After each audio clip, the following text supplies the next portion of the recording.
Boa noite, meus irmãos, tudo bem? Paz seja com todos vocês, a parte do Senhor. Que bom estar com vocês hoje, né? Fiquei surpreso, pensei que ia ter uns 5 irmãos. Aleluia. A gente está, eu acho que eu ainda trago um pouco das marcas, né, da minha trajetória na Igreja Cristã Brasileira, e de uma forma geral os ministérios masculinos sempre foram muito fraquinhos, né? Muito capengas, ainda mais para mim que venho de um contexto de igreja pentecostal, e foi pior ainda, mas essa realidade está sendo tremendamente modificada, né? O acampamento, por exemplo, né, que o pastor citou aqui, fiquei surpreso também, como foi maravilhoso, e hoje aqui essa casa cheia. Eu quero louvar a Deus por você estar compreendendo que esse não é um tempo de morosidade espiritual, não é um tempo de mornidão, é um tempo de atividade, é um tempo de fé, é um tempo de milagres, é já a última hora, e o Senhor está nos levantando com poder nesse tempo, e que bom que você está entendendo isso. Vamos aplaudir ao Senhor? Vamos aplaudir. Muito bom. Gostaria que você pegasse a sua Bíblia, por favor, e abrisse comigo no livro dos Atos dos Apóstolos, capítulo de número 10. Atos 10. É sempre bom estar nessa casa, que me recebe sempre muito bem, uma casa que eu me sinto muito à vontade, e é um prazer servi-los. Quero louvar a Deus pela vida do pastor Renan, um amigo. Deus possa continuar abençoando ele em tudo, dando graça. Obrigado, pastor Elcio, pelo convite, pela honra estar com vocês aqui, toda a equipe que lidera o Máximos, que está trabalhando, seja para esse culto, seja para tudo que acontece na vida do ministério. É a minha gratidão a Deus pela vida de vocês também. E esse ano a gente está junto no acampamento de novo, né? Aí você tira o pancada de bomba, vai ser uma maravilha. Atos capítulo 10,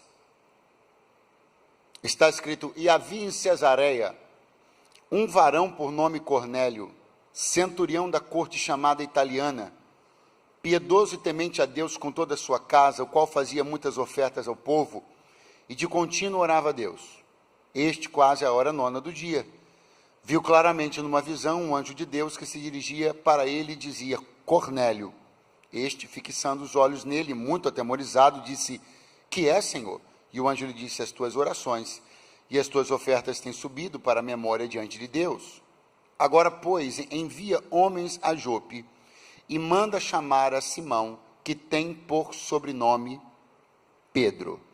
Este está com um certo Simão curtidor, que tem a sua casa junto do mar. Ele te dirá o que deves fazer.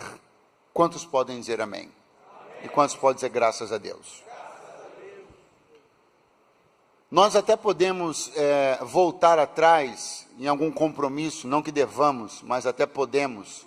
Acontece, é isso que quero dizer. Voltar atrás com algum compromisso, alguma palavra empenhada, porque isso é da natureza humana, que se equivoca, que se arrepende, que reconsidera. Deus não é assim. Então, todo compromisso que Deus firma com o homem, esse compromisso será totalmente cumprido. Eu estou falando isso para dizer a você que um dia o Senhor Jesus fez uma pergunta aos apóstolos, e como os apóstolos andavam muito pelas cidades, e estavam onde Jesus não estava, muitas vezes, que eram 12, Jesus era um só. Então Jesus perguntou para eles: como é que está o comentário a respeito de mim? O que as pessoas estão dizendo? Quem as pessoas estão dizendo que eu sou? Aí começaram a se manifestar, e disseram assim: tem gente dizendo que o senhor é Elias, uma espécie de reencarnação, um negócio meio esquisito. Outros estão dizendo que o senhor é Jeremias, ou que o senhor é um dos profetas que voltou. Aí Jesus falou: ok. E vocês? Quem vocês pensam que eu sou? Aí a palavra diz que o nosso irmão apóstolo Pedro falou assim: tu és o Cristo, o Filho do Deus vivo. E aí Jesus olhou para ele e falou assim: tu és um bem-aventurado, Simão, filho de Jonas, porque isso aí que você acabou de dizer foi uma revelação. E não foi a carne nem o sangue que te deu isso daí. Essa informação quem te deu foi o meu Pai que está nos céus. Agora, eu vou dizer uma coisa para você, disse Jesus para Pedro. Você é Petros, pedra, Pedro, e sobre esta pedra eu vou edificar a minha igreja, e as portas do inferno não prevalecerão contra ela. Repita comigo: compromisso firmado. O que basicamente Jesus estava dizendo era o seguinte: a igreja terá como seu líder principal, seu bispo primaz, você, Pedro. Jesus apontou, determinou a liderança de Pedro, que a partir daquele momento se deu sobre o grupo e depois se daria sobre a igreja primitiva. Está claro isso? Diga amém. Só que até então, o que Pedro pensava, junto com todos os outros, é que tudo que dizia respeito a Jesus e ao evangelho que Jesus veio trazer, as boas novas que ele veio trazer, estava circunscrito a Israel. Eles não faziam a menor ideia de que Jesus tinha pretensões de estabelecer um governo, um reino global. Uma coisa é usar a palavra global hoje para você aqui nessa reunião de homens. Isso é uma palavra muito comum no dia de hoje. Não só a palavra, mas o conceito de globalização. O conceito de intercomunicação cultural. Para você é normal. Para eles era uma loucura.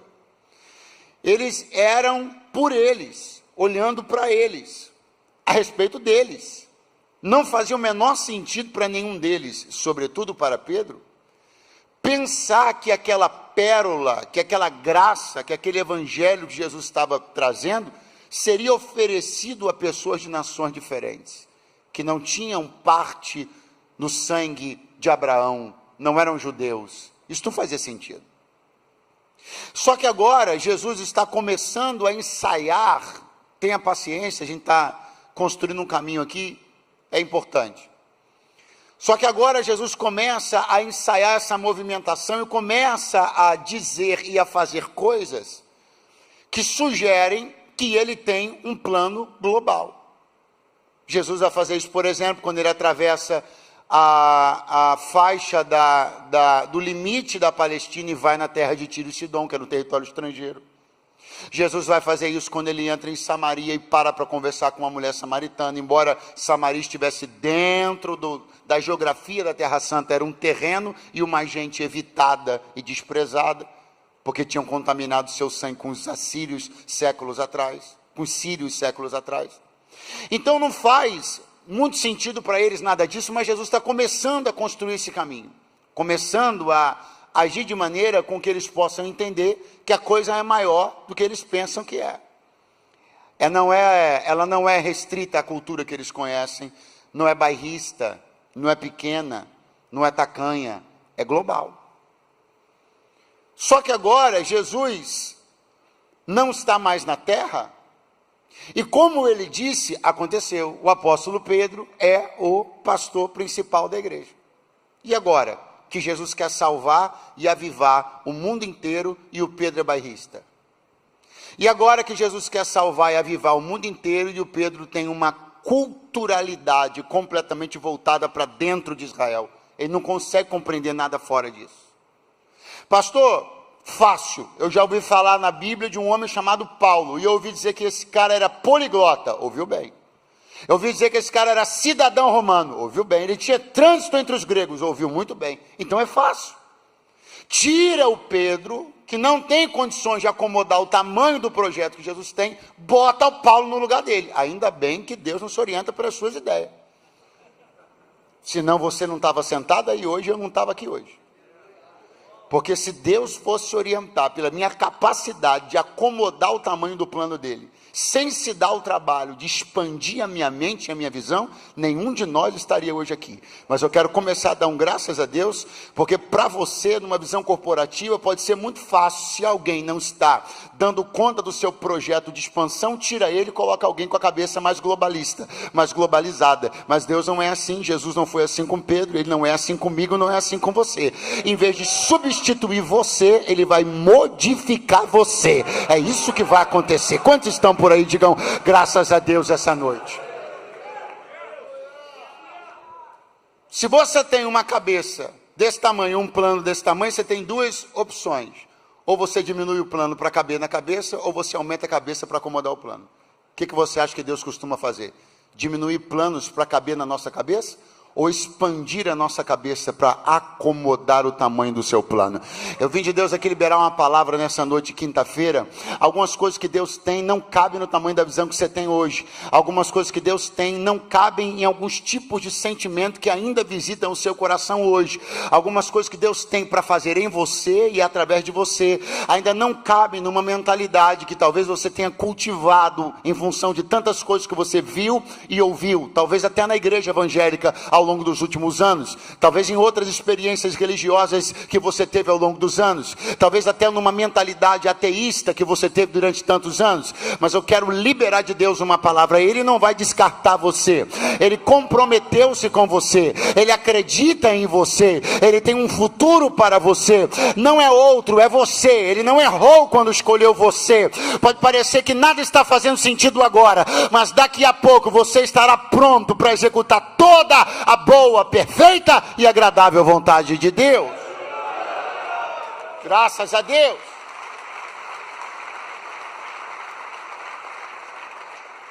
Se você olhar o apóstolo Pedro nas narrativas anteriores ao capítulo 10, como por exemplo, do verso 32 em diante, você vai ver um desempenho, diga comigo, desempenho.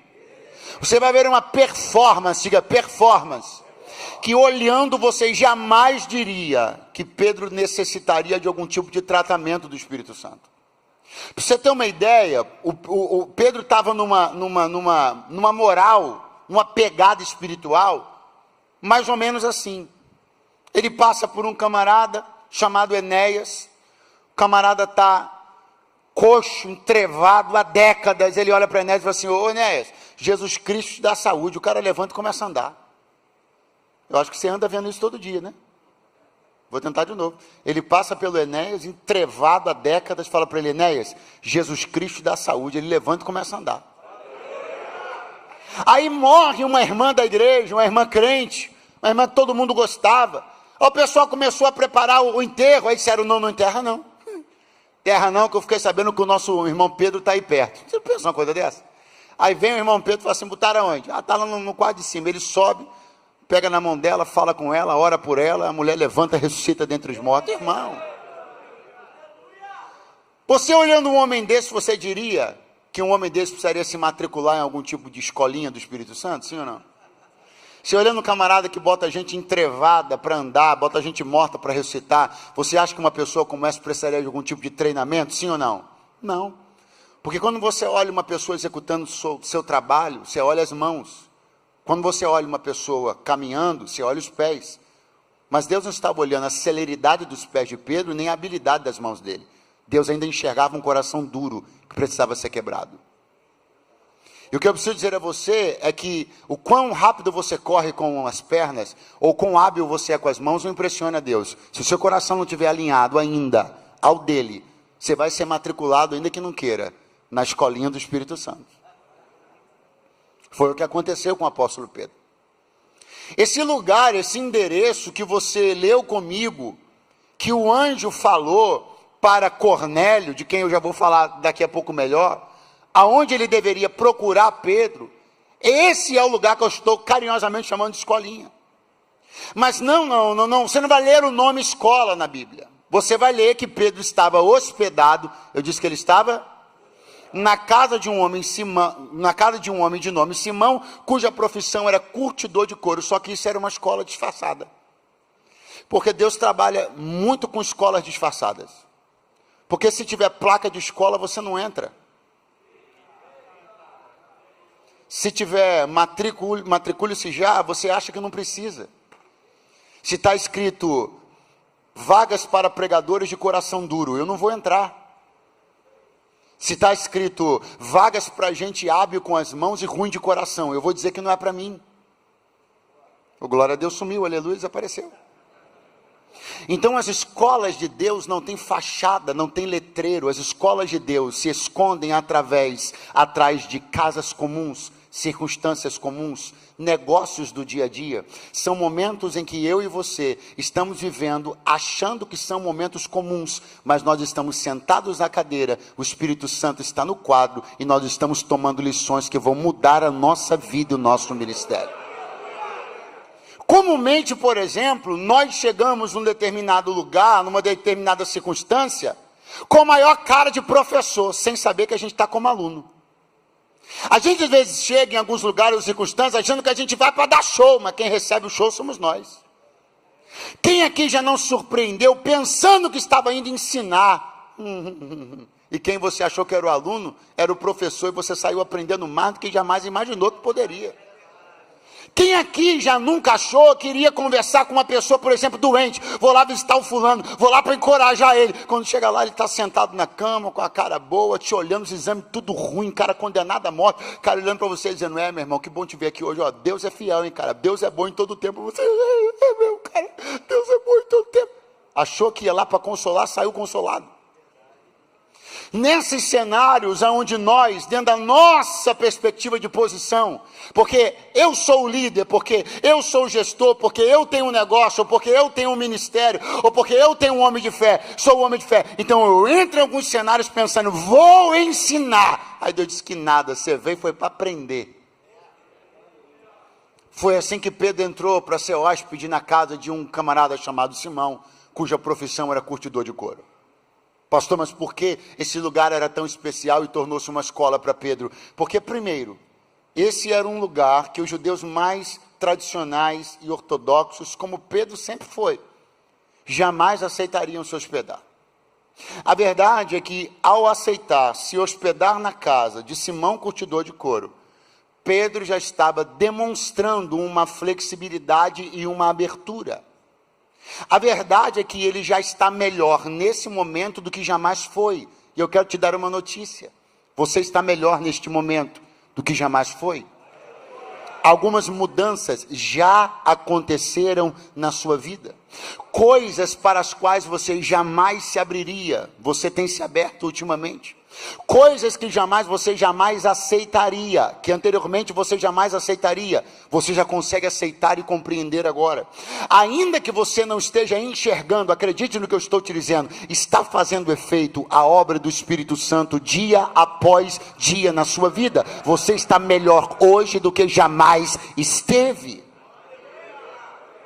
Pastor, mas pelo amor de Deus, por que é que você está dizendo que os judeus mais ortodoxos não aceitariam se hospedar na casa do Simão, curtidor de couro? Porque a casa dele também era seu business. Significa que se ele era um curtidor, significa que sua casa era um curtume. Portanto, um lugar onde as peles dos animais eram manipuladas e tratadas para que pudessem estar prontas para ser couro. Esse é o trabalho do curtidor. É para um lugar como esse, uma casa como essa, que Pedro está indo. Pedro está sentado no sofá, com a Bíblia na mão, lendo um texto, tomando um café. Está olhando no varal da casa do Simão, está vendo um monte de peles penduradas, rígidas, que daqui a pouco vão ficar maleáveis. Ele não está percebendo, mas o Espírito Santo está trabalhando nele. Porque ele é o rígido que vai ser maleável. Ele é o durão que vai ser quebrado. Ele é o cara que diz, não aceito, mas vai aceitar por amor ao Evangelho. Ele é o cara que diz, isso não desce pela minha goela. Pois vai descer, nem que tenha que tomar um copinho d'água, vai descer, porque o reino de Deus é maior do que sua goela. Então Deus me trouxe aqui hoje para dizer uma coisa para você. Você está olhando a lição e nem percebeu que era uma. Mas eu estou trabalhando todo dia em pontos que eram inflexíveis do seu coração, da sua mente, da sua visão, porque por mais que você goste até de ser assim, eu não estou gostando muito de como você tem sido, e para eu cumprir o compromisso que eu firmei com você lá atrás na Galileia, eu vou precisar mexer um pouquinho com você, sensibilizar, flexibilizar, vencer algumas resistências antigas da sua mentalidade, do seu coração, coração, mas quando isso acontecer, eu vou te levantar com tanto poder no meio da tua casa, da tua família, dos teus negócios e dessa cidade, que não vão reconhecer você e vão ter que dizer que o Espírito Santo trabalha de verdade na vida do homem do jeito que ele quer. Oh, aleluia!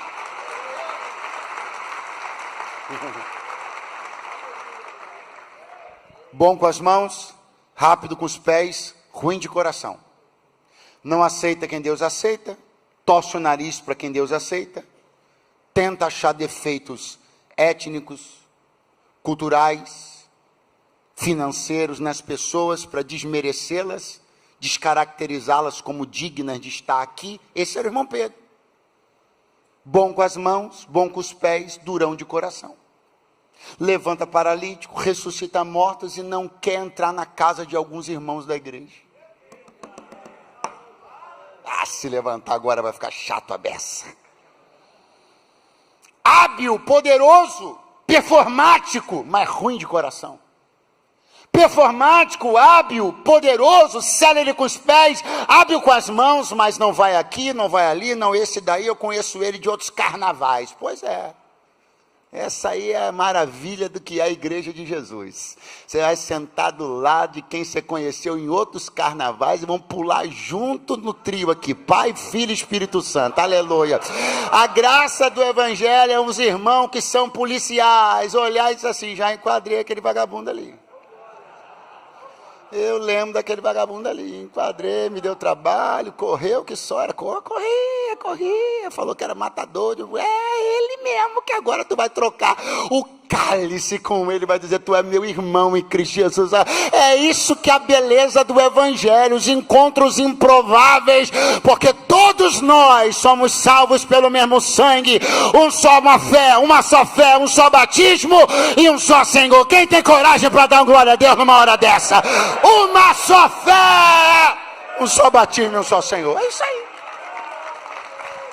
Oh, glória!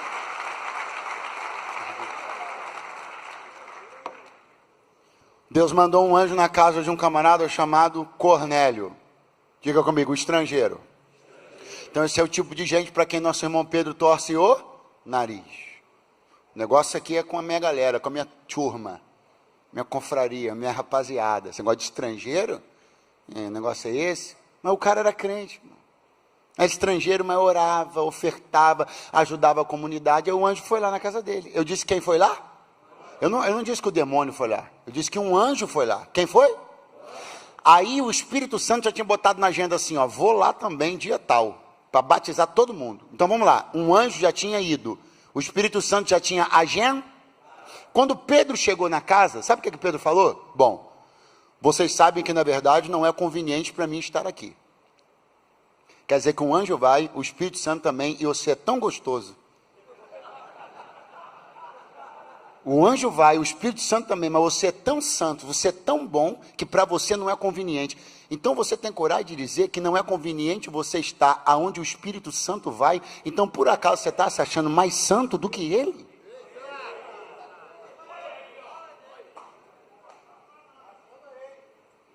Então o anjo falou assim para Cornélio, olha, o Senhor está vendo tuas ofertas, o Senhor está vendo tuas orações.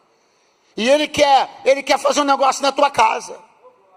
Atos 10 é um texto marcante. Por quê? Porque Cornélio vai ser o primeiro gentio. O que é gentio, pastor? Todo aquele que não é judeu. O primeiro gentio a ser batizado com o Espírito Santo. Todo mundo antes de Cornélio que recebeu o Espírito Santo era judeu. Cornélio vai ser o primeiro estrangeiro, ele é o pontapé inicial do projeto de globalização do evangelho e do avivamento. Você está entendendo o tamanho disso? Sim ou não? Então o anjo falou, olha, o projeto de globalização do avivamento vai começar com você. E como Deus cumpre o compromisso dele, você vai ter que ir lá, mandar alguém lá na casa do Simão, porque um dia Jesus disse para ele que ele ia ser o pastor da igreja, e não dá para o avivamento chegar na tua casa sem o pastor da igreja saber. Então você vai lá, manda alguém chamar ele, que ele vai vir aqui e vai te dar as próximas coordenadas. Pergunta para mim, e o Pedro? Pedro está lá na casa do Simão Curtidor, olhando couro no varal, sem entender que Deus está ministrando com ele. O Pedro está lá na casa do Simão Curtidor, vendo fibras duras se tornarem maleáveis, vendo o couro rígido se tornar maleável, através de uma técnica tão simples, tão artesanal, mas muito funcional. Pergunte qual? Azeite. Os pentecostais já chegaram ou só vão vir domingo? Vou tentar de novo. As fibras enrijecidas do couro se tornavam maleáveis através da administração de azeite. Não existe rigidez que sobreviva ao poder do azeite. Não existe dureza que não se flexibilize diante do poder do... Pastor, mas que azeite é o galo, é o português, está tão caro, que conversa é essa que você está falando?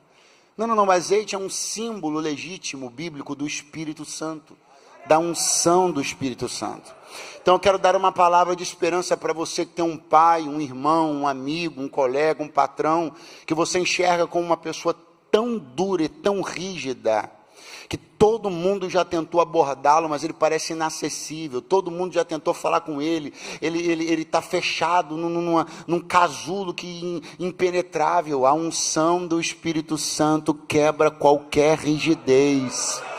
Pastor, mas eu não vou nem tentar. Tenta, chama ele um dia, quando ele for submetido à atmosfera onde a unção do Espírito Santo está, a rigidez vai ser quebrada dentro dele.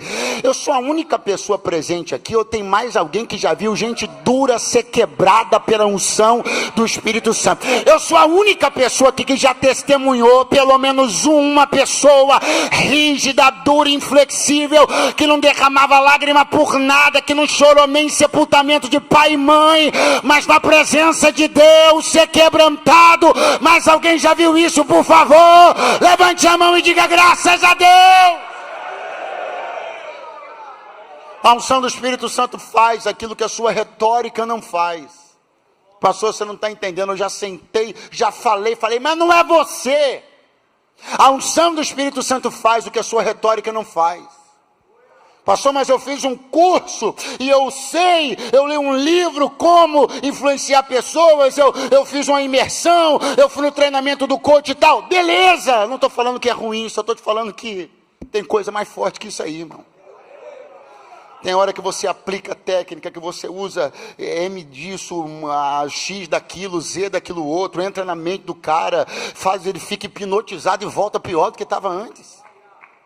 Porque não é a respeito de palavras de persuasão humana, é sobre uma ação que só o Espírito Santo tem poder de promover. E eu quero declarar profeticamente, alguém levantou a mão, quero declarar profeticamente, que você verá nos próximos meses aqui nesta igreja, pessoas que você jamais imaginou que estariam aqui, e eles não vão vir só um dia, eles podem até vir por curiosidade, até vir por especulação, mas serão atraídos pela presença irresistível de Jesus de Nazaré. Quem sela comigo essa palavra, diga amém. Glória a Deus.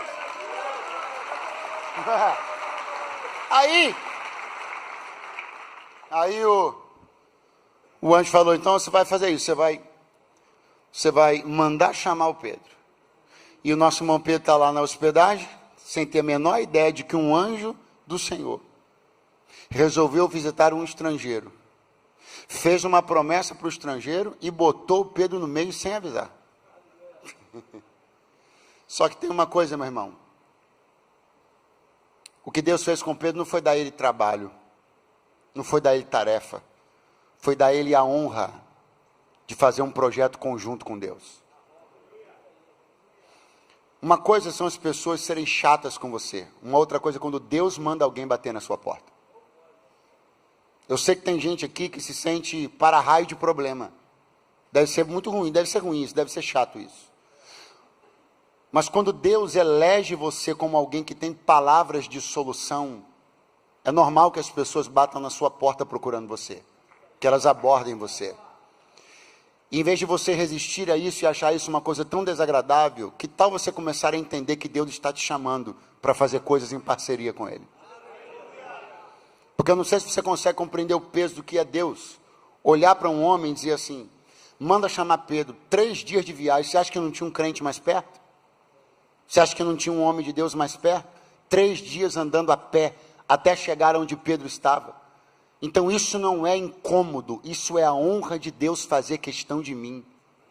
Poxa, eu vou te dar outra chance. Isso não é incômodo, isso é eu sendo honrado, porque Deus está fazendo questão de mim. Olha para o seu vizinho e diga para ele assim: você não é um único não.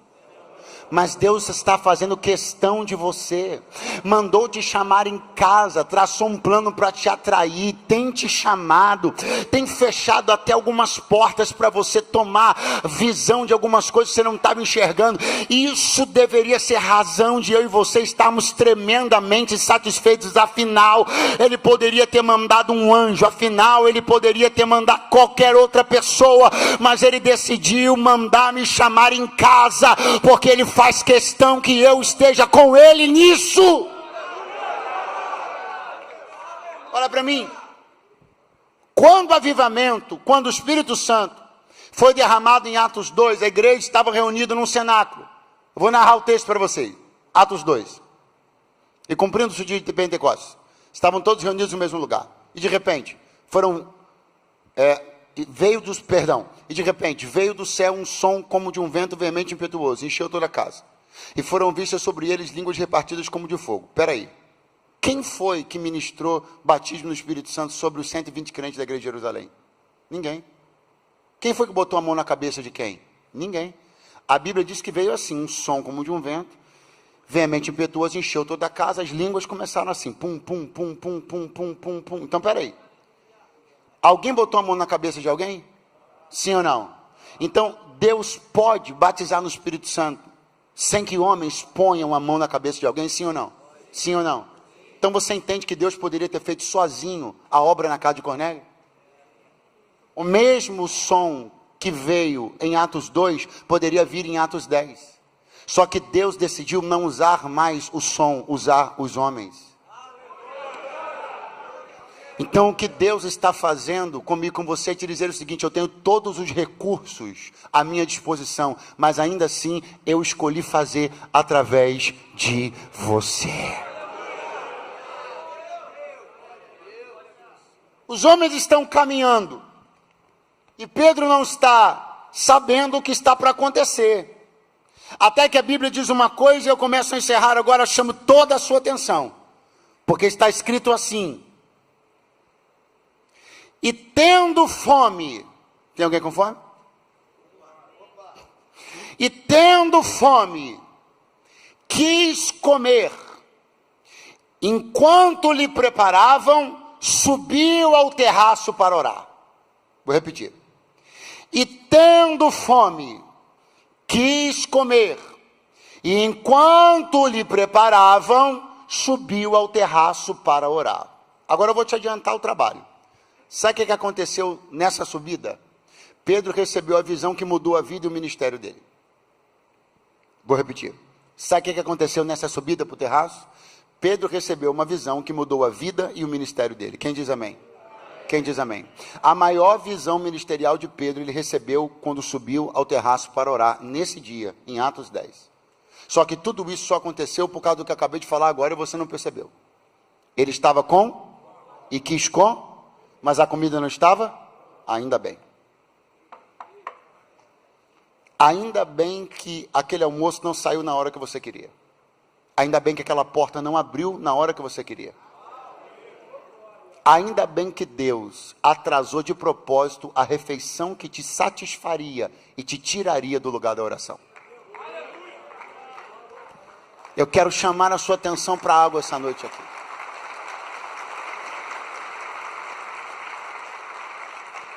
Eu não sou nenhum especialista, mas sei, no mínimo, que o cérebro trabalha com recompensas imediatas. Se não fosse assim, toda vez que viesse na sua cabeça 5 horas da manhã, vou correr, você levantava e corria.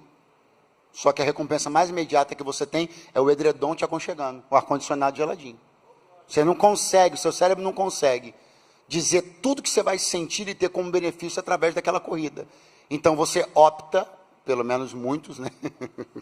optam pela recompensa mais imediata.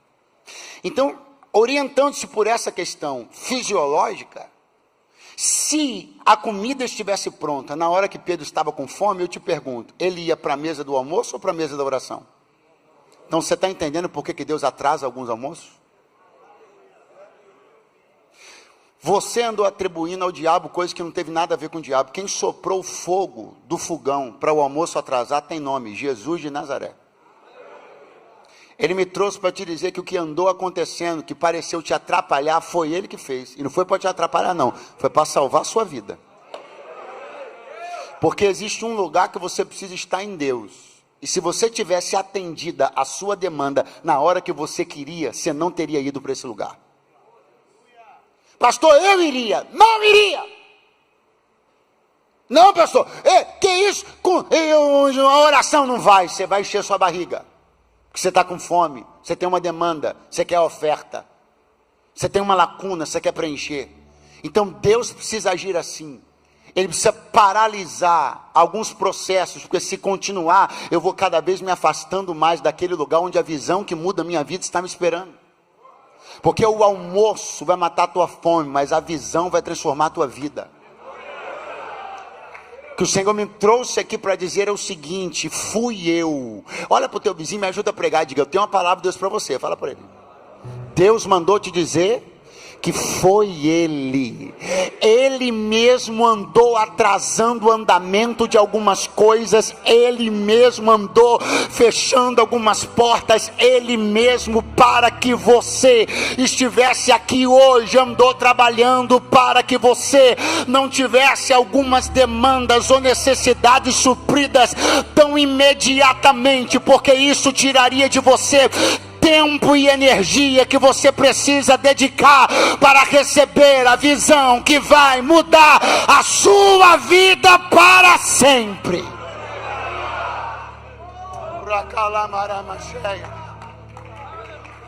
Porque o almoço, diga comigo, a refeição, horrível, vai de novo, a refeição é sobre mim, é para mim. A visão é para o reino, é para os outros. Se Pedro fosse encher a barriga, o único beneficiado com isso seria ele. Mas como ele não foi beneficiado sozinho e subiu para a oração, todos os estrangeiros do planeta Terra, que não eram judeus, incluindo eu e você, fomos beneficiados com a subida de Pedro no terraço. Pastor, onde você quer chegar? Já cheguei. O plano de Deus é maior do que seu almoço.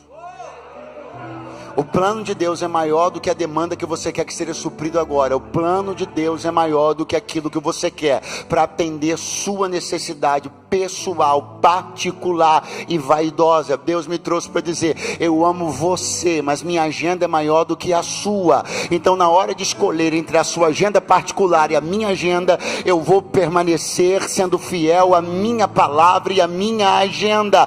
Você vai ficar um pouquinho chateado, vai torcer um pouco a cara, vai dizer que se decepcionou um pouco com o evangelho, que não era como você queria, mas daqui a pouco, quando você estiver no centro da minha vontade, fluindo em tudo que eu quero que você flua, sendo uma bênção para a sua casa, sendo enxergado como alguém que tem autoridade, quando eu devolver a você o respeito que você perdeu dentro da sua casa, o cajado da autoridade que foi quebrado, você vai entender que a melhor coisa da tua vida foi aquele almoço ter atrasado para você receber a minha visão.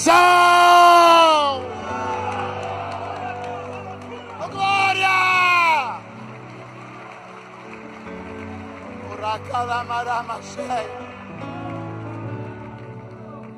Eu sei que você está chateado porque o almoço atrasou.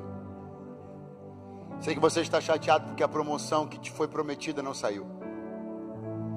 Sei que você está chateado porque a transferência que estava certa para você numa cidade que você queria criar teus filhos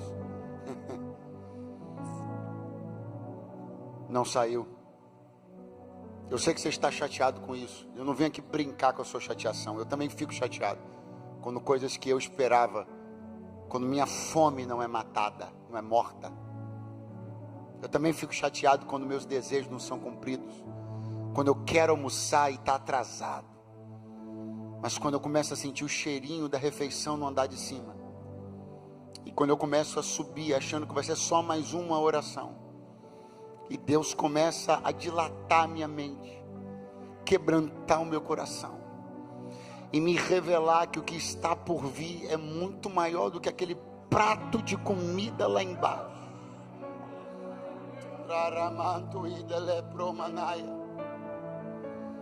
Repete comigo para a gente começar a encerrar juntinho. Daqui a pouco vão bater na porta. Pedro subiu para orar. De repente ele teve uma visão. Seus sentidos foram arrebatados. E ele viu o céu aberto. E ele viu que descia do céu uma imagem como se fosse um vaso, mas na verdade era um lençol atado por 4 pontas, fazendo o formato de um vaso. E aquilo foi descendo, parou na frente dele. Quando abriu, tinha toda a sorte de animais quadrúpedes e répteis. Preste atenção. E de repente o Senhor disse, quem disse? Quem disse? O Senhor disse para ele: levanta-te, Pedro, mata e come. Você não está com fome? Não atrasou o almoço? Aí ele falou para ele: eu nunca comi coisa comum, coisa imunda. Eu não. O lençol subiu, levando tudo de volta para o céu, e desceu de novo. Parou na frente de Pedro de novo, e a voz voltou: levanta-te, Pedro, mata e come. Ele falou: o senhor deve estar me confundindo com alguém, com algum herege, com algum fariseu. Eu não faria isso jamais.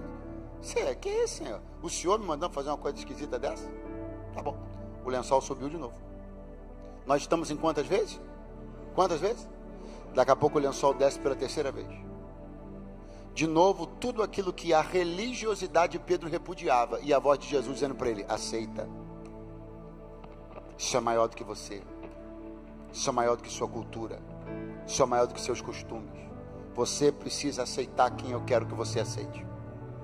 Você precisa aceitar quem eu já aceitei. Você não pode achar que é mais santo do que eu. Você não pode achar que é melhor do que eu. Levanta-te, Pedro, mata e come. A Bíblia não fala sobre o que aconteceu depois disso, na visão. Mas a Bíblia fala que bateram na porta. Quando bateram na porta, Pedro foi abrir. Ele não está mais na visão. 3 funcionários de Cornélio estão na porta dizendo assim: nós vamos procurar o Simão Pedro. É interessante porque Simão era seu nome de batismo, por assim dizer, para ficar mais fácil. Pedro, o nome que Jesus deu para ele.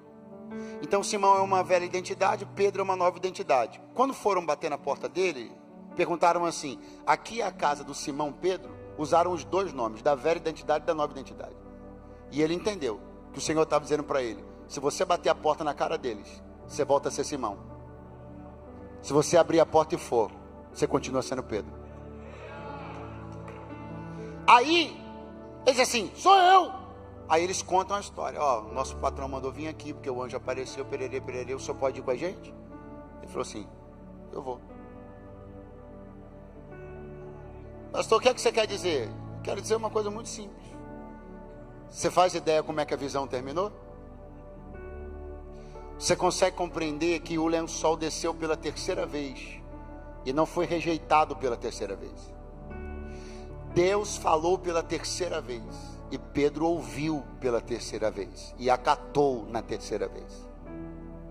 Porque se não fosse assim, ele não teria ido com aqueles homens. Agora o que eu quero que você entenda é o valor de estar na mesa certa. Porque se Pedro tivesse almoçado sua comida, sua vontade, e não tivesse recebido a visão, quando os homens tivessem batido a porta, Pedro ia olhar e dizer assim: hã? Porque tem coisas que só fazem sentido se você teve a visão primeiro. A gente faz cara de quem não está entendendo, porque a gente está muito sentado à nossa mesa e pouco à mesa de Deus. Então os assuntos ficam estranhos, a conversa fica desconexa, a gente não sabe do que Deus está falando, porque a gente está frequentando pouco a mesa dele e muito a nossa. Mas o lençol que desceu 3 vezes, recebeu na terceira vez a aceitação de Pedro. O que significa, prepara para você ficar de pé, prepara, vai se ajeitando. O que significa que Pedro negou-se a fazer o que Jesus mandou a primeira vez. Negou-se a fazer o que Jesus mandou a segunda vez, mas não negou a terceira. Ainda bem, porque essa conversa de negar 3 vezes já tinha sido superada. Fica de pé do seu lugar, por favor. Pastor, como é que é? Não entendi, boiei, voltei. Pedro havia negado que conhecia Jesus por 3 vezes. Quantas vezes? Quantas vezes? O Senhor Jesus foi e arrumou tudo. Eu disse que Jesus arrumou? João capítulo 21. Jesus se apresenta diante de Pedro no mar da Galileia e pergunta para ele: você me ama? Ele diz sim. Jesus pergunta a segunda vez: você me ama? Ele diz amo. Jesus pergunta a terceira vez: você me ama? Ele diz: Senhor, tu sabes que eu te amo. Você nunca reparou que Jesus fez 3 perguntas iguais para receber 3 sims de Pedro em João 21? Só porque era necessário que na medida que ele desceu, ele subisse. Ele deu 3 nãos na fogueira e agora está dando 3 sims diante de Jesus. Então as contas de Pedro com Jesus estavam zeradas. E quem teve as contas com Deus zeradas não pode fingir que não está entendendo o que Deus está falando agora. Se Ele fez por você o que fez e por mim o que fez, como é que agora Ele te diz aceita e você não aceita? Como é que agora Ele te diz vai e você não vai? Como é que agora Ele te diz vem e você não vem? Se quando Ele tinha tudo para te descartar, Ele te amou. Aí agora você vai bancar o machão e vai dizer que não aceita, não quer, não faz, não vai, não perdoa. Não é mais minha filha, não é mais meu filho, não bota mais o pé dentro da minha casa. Engraçado, não foi assim que Deus agiu com você. Abaixa só um pouquinho, abaixa um pouquinho, por favor, bem baixinho, bem baixinho. Não entra mais na minha casa. Não chamo mais de filho, não chamo mais de filha. Curioso, não foi assim que Deus agiu com você não, hein? O mínimo que você tem a fazer é reproduzir o nível de perdão que você recebeu. O lençol desceu 1, desceu 2, desceu 3, e Pedro entendeu que voz de Jesus não se rejeita. A gente às vezes gosta de trabalhar essa expectativa do último minuto. Vou explicar o que eu quero dizer. Por exemplo, um dos textos mais lindos da Bíblia, não estou dizendo que não seja, é o ladrão da cruz. Tinha 2 ladrões, um estava nem aí, escarneceu, tá. O outro não, o outro falou: Senhor, a gente está aqui, falou para o outro ladrão, a gente está aqui porque a gente merece. Esse aí não, pô, esse aí não fiz nada para estar aqui. Olhou para Jesus e falou assim: olha, lembra-te de mim quando o Senhor entrar no teu reino. Falou assim: te digo que ainda hoje tu estarás comigo no paraíso. Diga comigo, último minuto. Muito fraco, diga salvação no último minuto. É possível, sim ou não? Sim ou não? É possível salvação no último segundo, sim ou não? Chamado não. Chamado, o lençol só desce 3 vezes. Porque para cumprir chamado você precisa de tempo. Então, Deus pode salvar uma pessoa no último segundo, mas Deus pode ter chamado ela há 2 anos atrás, e se ela não atendeu, já era. O que ela podia ter feito, não fez. O tanto que ela podia ser um instrumento de Deus, não foi. Pode ser salvo no último minuto, mas só que para chamado tem relógio que corre. E Deus me trouxe para dizer hoje aqui, ó, salvar, eu posso salvar no último segundo, mas o que eu estou te chamando para fazer comigo tem tempo de validade e duração. O lençol desce 3 vezes, não desce 4. Ou você entende que quem está te chamando sou eu, ou você para de ser cabeça dura e começa a se orientar pela minha visão e não pela sua, pelo meu coração e não pelo seu. Se esse lençol subir de novo e se o céu fechar, não abre de novo. Você vai ser um salvo de coração imperfeito. Você pode até ser salvo, mas vai perder a chance de ter sido parceiro de Deus em coisas incríveis nesse tempo. Coloca a mão sobre o teu coração agora. Eu quero orar com você. Eu quero orar para que toda a rigidez seja vencida no poder da unção do Espírito Santo. Eu quero orar para que tudo aquilo em você que atrapalha o que Deus quer fazer através de você, seja vencido na noite deste dia. Todos os medos, entraves, travas, traumas não vão subsistir mais a partir desta noite, porque a unção do Espírito Santo está aqui nesta casa. Você vai sentir com o coração de Jesus e vai pensar com a mente de Cristo. Eu libero sobre a tua vida agora capacidade para perdoar, capacidade para aceitar, capacidade para permitir que pessoas nasçam de novo na história da sua vida. Você não será esta pessoa que você anunciou que seria para sempre. Não, Deus vai mudar o teu caráter, Deus vai transformar o teu coração, Deus vai quebrar resistências da tua alma, Deus vai dilatar o teu pensamento, Ele vai te dar o coração segundo dele. A unção do Espírito Santo vai repousar sobre você. Muitos não vão nem te reconhecer a partir desta noite, porque o Espírito de Deus vai trabalhar e a obra será perfeita. Ele não desistiu de você. Há pessoas que são melhores do que eu e você, mas não são eu e você. Há gente mais inteligente que eu e você, mas não são eu e você. Há gente mais perdoadora, mais capaz, mais simples, mais ungida, mas foi com você que Deus assumiu um compromisso e Ele não vai abrir mão de você. Paulo é Paulo e Pedro é Pedro. Ninguém substitui ninguém. O que Deus tem para fazer através de você não será feito por outro. Levante-se hoje mesmo, assim te diz o Senhor, e comece a cumprir todo o propósito que Deus estabeleceu para a tua vida. E se você crê e concorda com isto, diga amém esta noite. Diga graças a Deus essa noite. Diga louvado seja o nome do Senhor. Se expresse de alguma maneira que glorifique e bendiga aquele que tem todo o poder para transformar todo e qualquer coração e mente. Não espere uma quarta vez que não virá. Aceite hoje o que Deus está te propondo. Mergulha de cabeça no propósito de Deus. E não espere para o último minuto, porque ninguém, absolutamente ninguém, pode garantir que terá tempo no seu último minuto.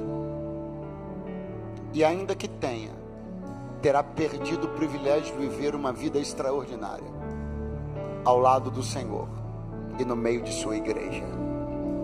E é por isso que antes de eu entregar o microfone e agradecer por essa oportunidade, eu quero saber se há alguém hoje aqui que estava talvez até desistido de si próprio, cansado de ser apontado, de ter algumas características da sua personalidade ressaltadas e apontadas, e você não pode nem questionar mais, porque você sabe que é verdade. Você sabe que não tem sido uma pessoa boa, generosa, flexível, perdoadora. Você sabe que o coração que está batendo aí no teu peito está endurecido. Eu sei que provavelmente há razões para isso. Decepções que você viveu, problemas com criação, tem tanta coisa que envolve isso. Mas não há nada que o Espírito de Deus não possa fazer. A única coisa que você precisa é dar a si mesmo uma chance de viver uma vida que você não experimentou até hoje, uma vida com Jesus. Pastor, mas eu sou uma pessoa, eu sou um benfeitor. Não estou falando de benfeitoria, estou falando de uma vida com Jesus. Pastor, mas quando eu recebo uma ligação lá da instituição tal, eu faço o Pix, eu ajudo o médico sem fronteira. Não estou falando disso não. Estou falando de ver uma vida com Jesus. Suas benfeitorias não te dão ingresso ao céu. O que você faz como ato de generosidade não te abre a porta da eternidade. A fé, a salvação não é pelas obras. Ninguém se salva pelo que faz. Somos salvos pelo que Cristo fez no Calvário por nós. Pastor, mas eu sou uma pessoa maravilhosa, eu sou um camarada, eu sou amigo de todo mundo. Não é sobre isso não, amado. Não. Não estou dizendo que você é mau cara. Pastor, mas eu sou um cara idôneo. Sou fiel à minha mulher, não sou malandro. Essa pessoa está falando com malandro. Não. Só que seu caráter, a sua idoneidade, a sua moralidade também não te salvam. Só quem te salva é Jesus. De mais a mais, não fica chateado. Você é pior do que pensa. Mas fica tranquilo que eu também sou. Mas Jesus é melhor do que todos nós juntos. E com Ele vai dar certo. Com Ele a tua família que está desmantelada, desestruturada, vai experimentar restauração. Com Ele você que não tem tido paz, não sabe o que é dormir bem há tantos meses, quiçá anos, ainda hoje você vai dormir uma bela noite de sono. Você precisa fazer uma aliança com Deus hoje. Você não pode mais continuar fingindo que isso não está acontecendo.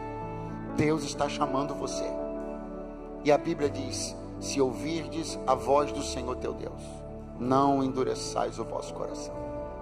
Se você acha que tudo que eu estou falando aqui é da minha boca e de mim, então não me atenda. Você não precisa me atender. Mas se você percebe que eu sou apenas um canal para que Jesus, Ele sim te chame, então é a Ele que você deve atender. Se eu estou falando com alguém hoje aqui que nunca antes numa igreja evangélica tomou publicamente uma decisão de fé, de aceitar o Senhor Jesus como o seu Salvador, fazer uma aliança no altar, chegai-vos a mim, eu me chegaria à voz do Senhor. Sem mim nada podeis fazer do Senhor. Você não fica pronto primeiro para vir depois. Você vem e Jesus é quem te apronta. A obra quem faz é Ele. Você não vai ter condição de largar tudo que você quer largar para depois você servir a Deus. Não. Você decide servir a Deus e Ele vai te desconectando dessas amarras. Ele vai quebrando essas cadeias, desatando esses nós que te prendem a pessoas, circunstâncias, vícios. Isso quem vai fazer é Ele. E você terá a maravilhosa companhia da igreja, de homens que passaram por onde você está passando e que venceram o que você quer vencer. A fé deles, a força deles, o testemunho deles vai te ajudar. Não tenha dúvida disso. Pastor, eu sou esta pessoa essa noite. Eu quero fazer com Jesus uma aliança pela primeira vez. Sou eu. Eu já dei muito vexame na vida, já passei vergonha. Ir aí na frente, isso para mim é moleza. Eu estou entendendo que isso não é vergonha. Isso é ser observado fazendo a coisa mais inteligente que alguém possa fazer. Se você é essa pessoa, me dá um sinal com a sua mão agora. Por favor, sai do seu lugar e vem aqui no altar, eu quero orar por você.